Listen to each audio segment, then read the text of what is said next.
just hurt me. Just think about it. But so the wideness is going to be determined by the lap measurement divided by 2. The lap measurements I'm working here is 28 divided by 2 are 14 plus 1 inch. That's 15 inches. So we're folding 15 inches all through. Then the length of the trouser is 41 inches. I'll add extra 2 inches allowance, that is I need ½ inch to fold it down, 1.5 inch to fold the down part, then ½ inch to join the upper part to the band. So altogether there I have 43 inches for the length. Okay, I have 43 inches there. I'll make sure the two sides are equal. So that's that plus the allowance. Then you come back to the upper part. Because the trouser is going to be having a band, so I'm removing the 2 inches band that will be cutting separately from the trouser length. So that's minus 2 inches now. So I'm going to mark that into a straight line. So after that, the next thing is to input all my vertical measurements. I have the hip length. I have to be removing that 2 inches I'm marking out of that. Is 2 inches to get the hip length, 2 inches to get the knee length. Then of course the trouser length is down. So I'll do the same thing on the other side. 2 inches to get the hip length, then 2 inches to get the knee length. The knee length is 23, so I'm adding ½ inch. That's 23.5. The hip length is 9 inches, 2 inches to get 9.5. The ½ inch is what you'll be using to join to the upper part, so you have to be adding that ½ inch allowance so that your trouser will not be ½ inch shorter than the length that you need. So I'll get my crotch length now. To get the crotch length, I'll divide the hip by 4. Hip divided by 4 is 11.5. So plus half, I have 12 inches there. So that's going to be my crotch length. Then right there where I have my crotch length, I'm going to impute my hip measurements, which is still 11.5. That is, the hip divided by 4 is 11.5 plus 1 inch allowance. So I have 12.5 mark there. I'll mark the same thing at the upper part, which is at the waist, the 12.5. Then I'll connect my crotch line now. You make that curve right there. Then at the waist length now, I'm going to divide my waist measurement divided by 4. My waist measurement divided by 4 is giving me 9.5. So 9.5 plus 1, I have 10.5. I have 10.5 inches right there. Then before I continue with the rest, I'll go to the knee length right there. I folded 12.5 from the beginning. So the middle of 12.5, I'm going to mark it even on that crotch length, the crotch line and the knee length. Then at the down part, which is the wideness I have there, the middle is the middle of 12.5. The middle of 13 rather, sorry.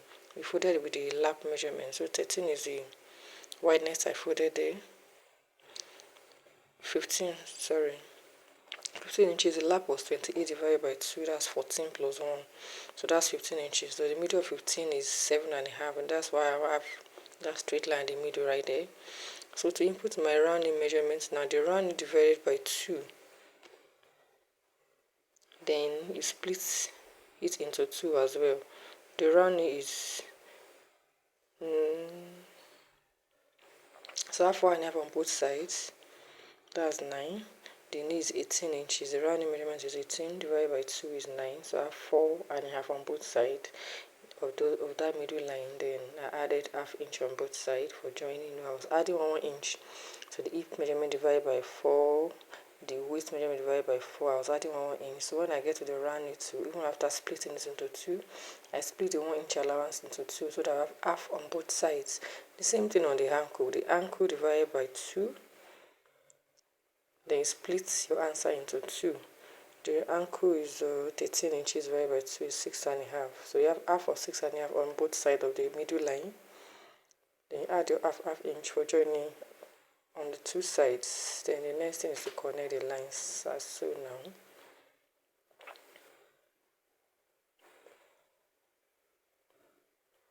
So that place is not that straight like that. No, it's from the hip to the knee. It's not completely straight. So have that join there. So you do the same thing on the other side. You're connecting the ankle to the knee to the lap, to the hip, and to the waist. So you have them connected like so. That side too is not completely straight. You can just make of your cuff, anyone you have. You can use a free hand if you are good with it. So I have them connected like so.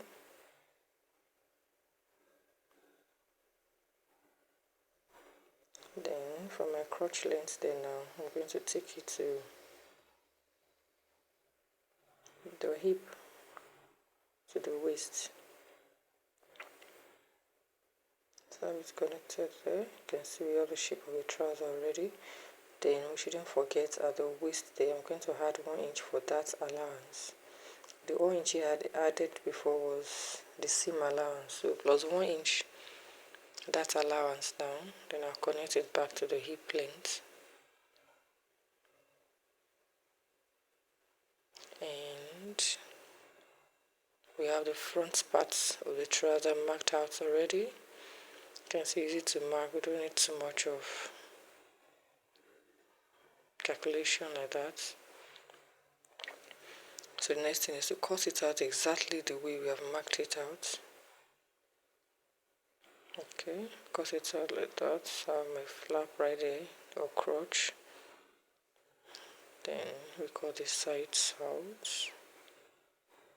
Please, if you are watching this video for the first time, please subscribe, like and share the video, leave a comment. So before I cut the down part there, I'm going to fold my 1.5 inch allowance. The allowance inside is better folded before cutting, so that when you're sewing, you don't see that part of the down part becoming short. That's the allowance that will be inside, shorter than the main body of the trouser. Okay, so I have it cut out there.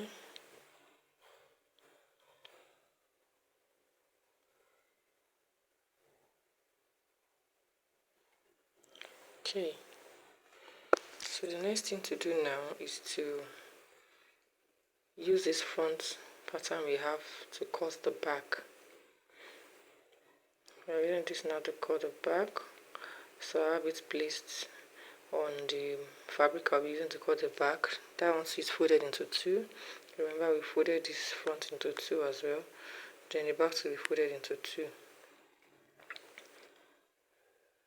So I'm going to increase the wideness of the back. The crotch I'm increasing by 2.5. That's the first place I marked. Then the other places now I'll be increasing them with 2 inches. 2 inches. You can just mark it at the ankle, the knee, the crotch where we have the 2.5 increment. Then at the waist, so I just connect them together like that. It's very simple. Okay, you have it connected like so.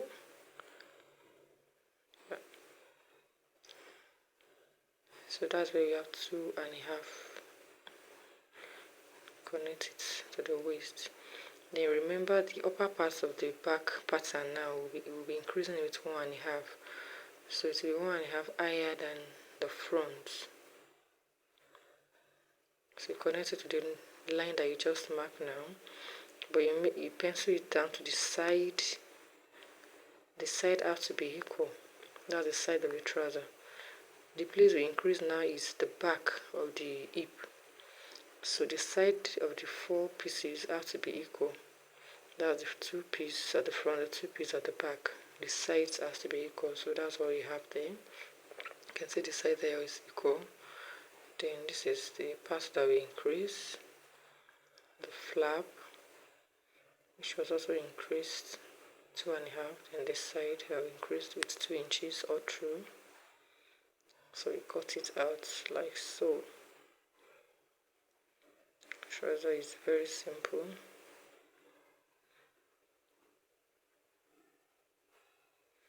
So you have that side cut out as well.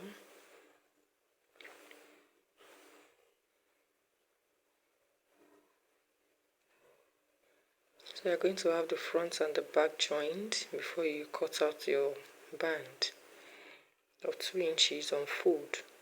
This you fold the material into 2, and you measure your